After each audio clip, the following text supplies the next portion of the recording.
Hello my loveliest friends, how have you been? Welcome to Learn English Online with Krishna. Learn English Online with Krishna में आपका स्वागत है दोस्तों आज की क्लास में हम सीखेंगे कुछ कमाल के वर्ड्स।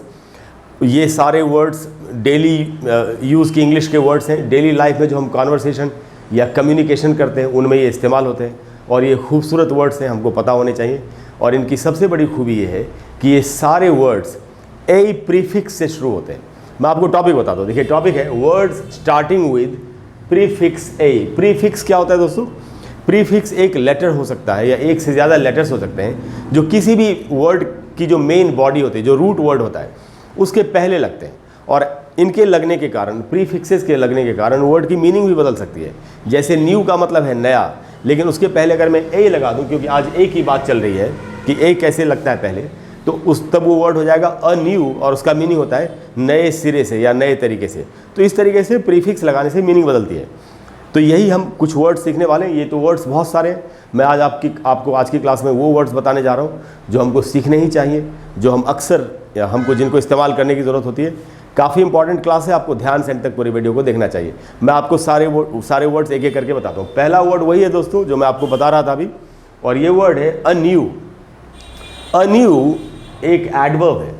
हमको किसी भी वर्ड के बारे में ये भी पता होना चाहिए कि वो कौन सा पार्ट ऑफ स्पीच है। अगर आपने मेरे वीडियोस देखे हैं पहले से, तो आपने देखा होगा कि जब भी मैंने आपको वोकैबुलरी की कोई वीडियो बना करके दी है, तो हर वर्ड के सामने मैंने ये भी लिखा है कि वो कौन सा पार्ट ऑफ स्पीच है। अगर इस बात की समझ हमको हो जाए कि कौन सा वर्ड कौन सा पार्ट ऑफ स्पीच है, और इस बात को समझते हुए हम उसको सेंटेंस में यूज़ करें, तो हमारी जो इंग्लिश है, जो रिटन या स्पोकन जो भी है, अगर हम लिख रहे हैं कोई चीज़ या हम किसी से बातचीत कर रहे हैं, तो वो काफ़ी बिल्कुल ही करेक्ट इंग्लिश आप लिखेंगे भी और बोलेंगे भी, अगर आपको ये पता हो कि ये वर्ड कौन सा पार्ट ऑफ स्पीच है और इस सेंटेंस में इसको कैसे यूज़ करना है या कैसे हो रहा है। ये एक आर्ट है, ये हर स्टूडेंट को सीखना चाहिए।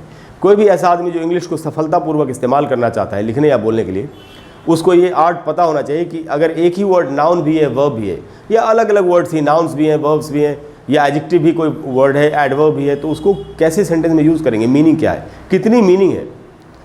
तो दोस्तों एक एक करके सारे वर्ड्स आपको बताता हूँ। तो पहला वर्ड वही है अ न्यू। ये एक एडवर्ब है। हिंदी में इसकी मीनिंग होती है नए सिरे से या नए तरीके से।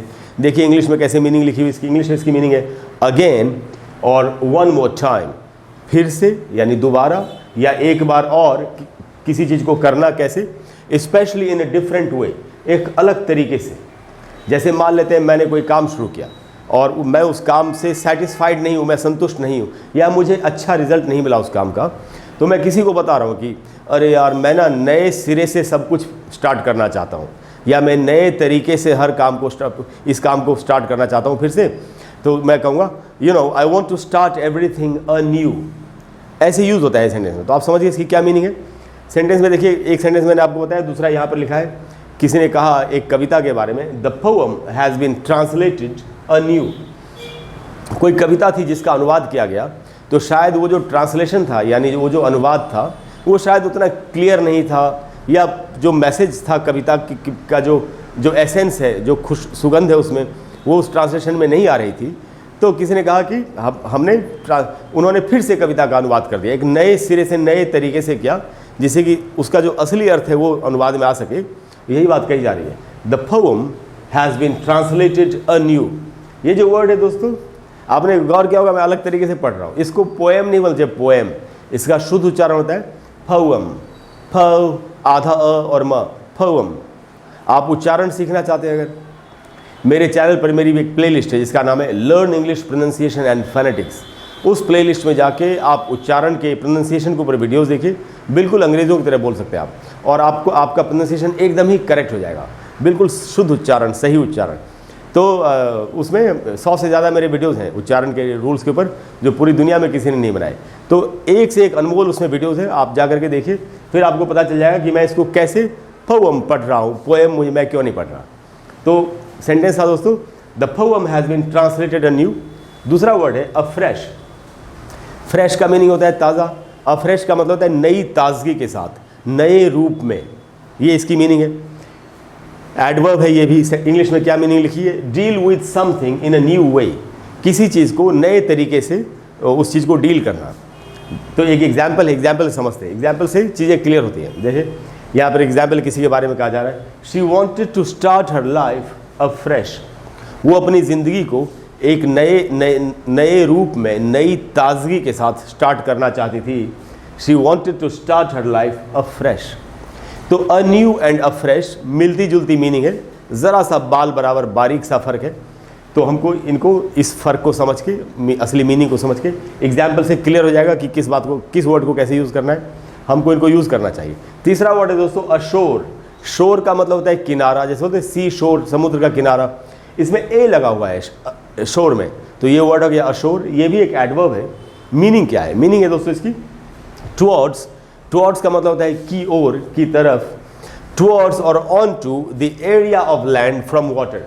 जब पानी से किनारे की तरफ जाते हैं, या किनारे पर पहुंच जाते हैं, या किनारे की तरफ जाते हैं, तो ये इसकी मीनिंग है अशोर की। देखिए सेंटेंस में कैसे यूज होगा। किसी ने कहा वी स्वैम अशोर। हम स्विम का पास्ट टेंस है स्वैम।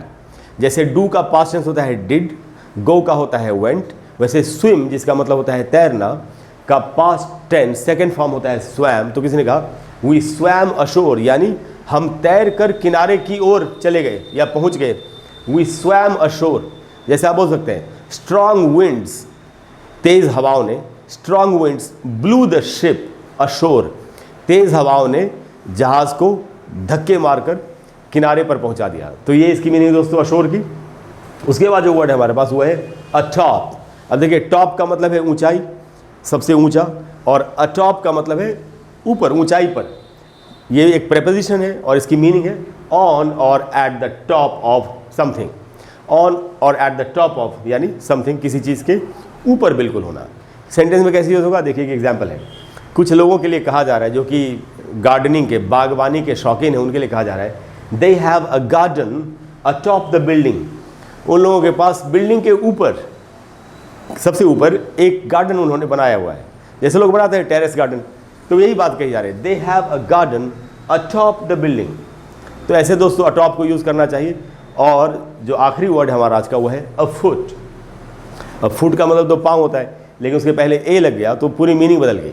तो अ फुट ये एक एडजेक्टिव है और इसकी मीनिंग होती है दोस्तों हैपनिंग और बीइंग प्लान्ड और प्रिपेयर्ड। कोई भी ऐसी चीज़ जिसकी प्लानिंग की जा रही हो, क्या लिखा है, जो हो रही हो या जिसकी प्लानिंग की जा रही हो। हैपनिंग और बीइंग प्लान्ड और प्रिपेयर्ड, जिसकी प्लानिंग की जा रही हो या जिसकी तैयारी की जा रही हो, उसको कहते हैं, उसके लिए हम बोलेंगे अफुट। सेंटेंस में कैसे यूज होगा देखिए यहाँ पर लिखा जा रहा है big changes are afoot at Ladakh. लद्दाख में हम सब जानते हैं कि क्या हो रहा है। चीन की सेना हमारे सामने खड़ी है, हमारी बहादुर सेना भी उनके सामने खड़ी है, और वहाँ पर बहुत चेंजेस किए जा रहे हैं। पुल बनाए जा रहे हैं, सड़कें बनाई जा रही हैं, सुरंगें बनाई जा रही हैं, जिससे कि हम चीनी सेना का मुकाबला कर सकें। तो वही बात यहाँ पर कही जा रही है कि लद्दाख में बड़े बड़े बदलाव किए जा रहे हैं, उनकी तैयारी चल रही है या वो हो रहे हैं।